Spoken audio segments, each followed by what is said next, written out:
आज के विषय को ठीक प्रकार से समझने के लिए आपको 3 अलग अलग स्तर पर चीजों को समझ लेना जरूरी है। पहला है शारीरिक तल पर, दूसरा है योग के आधार पर और तीसरा है तंत्र के आधार पर। जब आप तीनों इन सिद्धांतों को समझ लेंगे तो आपको स्पष्ट हो जाएगा कि किसी भी व्यक्ति के शारीरिक संपर्क में जाने से पूर्व हमें क्यों इतनी सजगता, क्यों इतनी सावधानी की आवश्यकता है, क्या शास्त्र सम्मत विधान है। इन सभी चीजों को समझ जाएंगे तो बोध विकसित हो जाएगा, जिससे कि आप अपने आगामी जीवन को भी दिशा दे पाएंगे।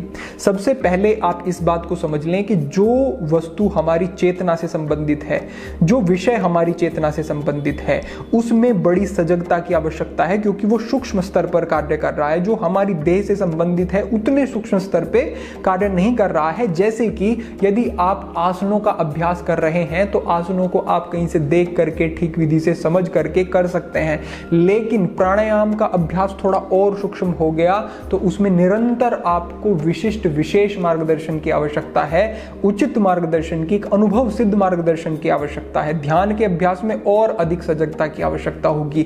वहां पर अगर थोड़ी भी त्रुटि हुई तो वो आपको ना ही लाभ मिलेंगे और हो सकता है कि आप भ्रमित भी हो जाएं कई बार। तो वहां पर बहुत अधिक सजगता आपकी लग रही है, आवश्यकता है, क्योंकि वो विषय अब चेतना से संबंधित है।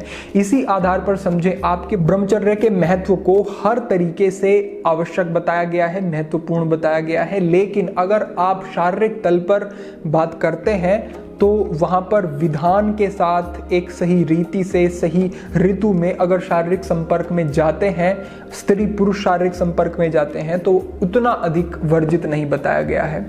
लेकिन अगर आप योग के अंतर्गत बात करते हैं तो वहां पर अधिक सावधानी की आवश्यकता है, वहां पर और अधिक आपको नियम देखने को मिलेंगे, क्योंकि वो विषय अब आपकी चेतना से संबंधित है। हालांकि अगर आप विवेक का प्रयोग नहीं करेंगे तो शरीर के स्तर पे भी हानि है, मन के स्तर पे भी हानि है, लेकिन जो ज्यादा कठोर नियम है वो बताए गए हैं यौगिक सिद्धांतों में। जब एक साधक साधना कर रहा है, अपनी साधना पद्धति को आगे बढ़ा रहा है, तो उसके लिए बहुत ज्यादा सजगता, सावधानी की आवश्यकता है। देह के तल पर आपको कुछ छूट मिल सकती है। तो इसी तरह से समझ सकते हैं कि चेतना में बड़ी ही सूक्ष्मता की आवश्यकता है। और यहां पर एक और महत्वपूर्ण सिद्धांत को जान लें, समझ लें कि अगर आप किसी ऐसे व्यक्ति के शारीरिक संपर्क में जाते हैं, और मैं कहूंगा कि केवल स्त्री और पुरुष के शारीरिक संपर्क की बात नहीं, आप यदि ऐसे किसी व्यक्ति से मिलते हैं, जाकर के बैठ के बात करते हैं, जिसकी ऊर्जा, जिसकी चेतना विकृत है,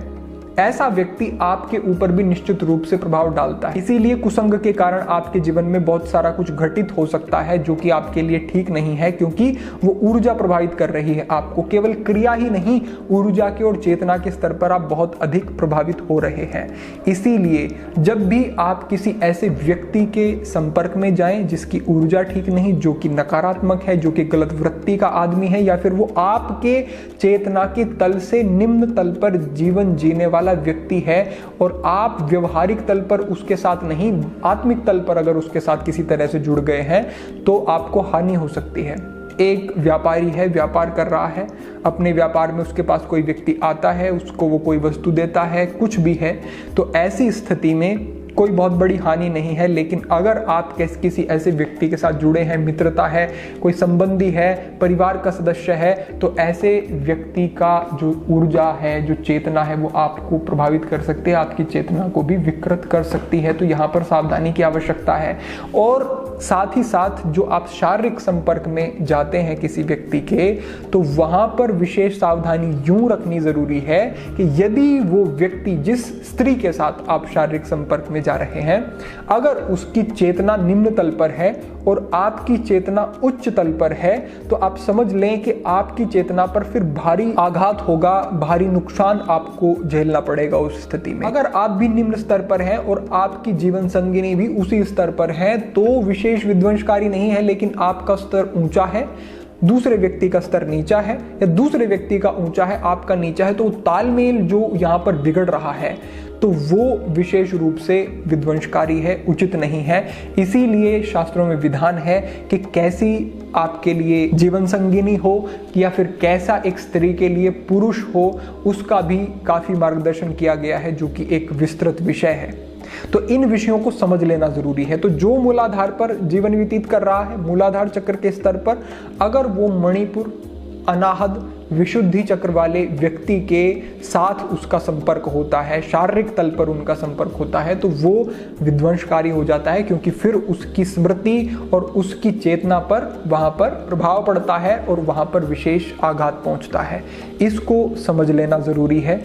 इस आधार पर अपने भावी जीवन में भी ये सजगता आपको रखनी पड़ेगी कि कैसे व्यक्ति के आप संपर्क में जाएं, कैसी आपकी जीवन संगिनी हो, कैसे व्यक्ति के साथ आपके व्यवहार हो, या फिर आपकी मित्रता या आत्मीयता किन व्यक्तियों के साथ। और अगर ये चेतना की असमानता अभी वर्तमान में आपके साथ घटित हो रही है, तो अध्यात्म के माध्यम से, ध्यान के माध्यम से, धारणा के अनेक तरीकों के माध्यम से आप उससे निजात पा सकते हैं, उससे बच सकते हैं। अपनी ऊर्जा को जितना विकसित करते जाएंगे, उतनी ही दूसरे व्यक्ति की नकारात्मक ऊर्जा आपको प्रभावित नहीं कर पाएगी। और इस ऊर्जा को विकसित करने के तरीकों के विषय में ही योग में हम चर्चा करते हैं, समझते हैं। अगर उन सिद्धांतों को और उन तरीकों को आप समझेंगे तो बड़ा ही श्रेयकर होगा, उपयोगी होगा। इसके लिए आप हठ योग से जुड़ें। हठ योग के लिए आप योगी वरुणानंद एंड्रॉयड ऐप पर भी जा सकते हैं, वहाँ पर आपको विशेष मार्गदर्शन प्राप्त हो सकते हैं। आज के लिए यही एक विशेष मार्गदर्शन, भविष्य में अन्य विषयों पर चर्चा होगी।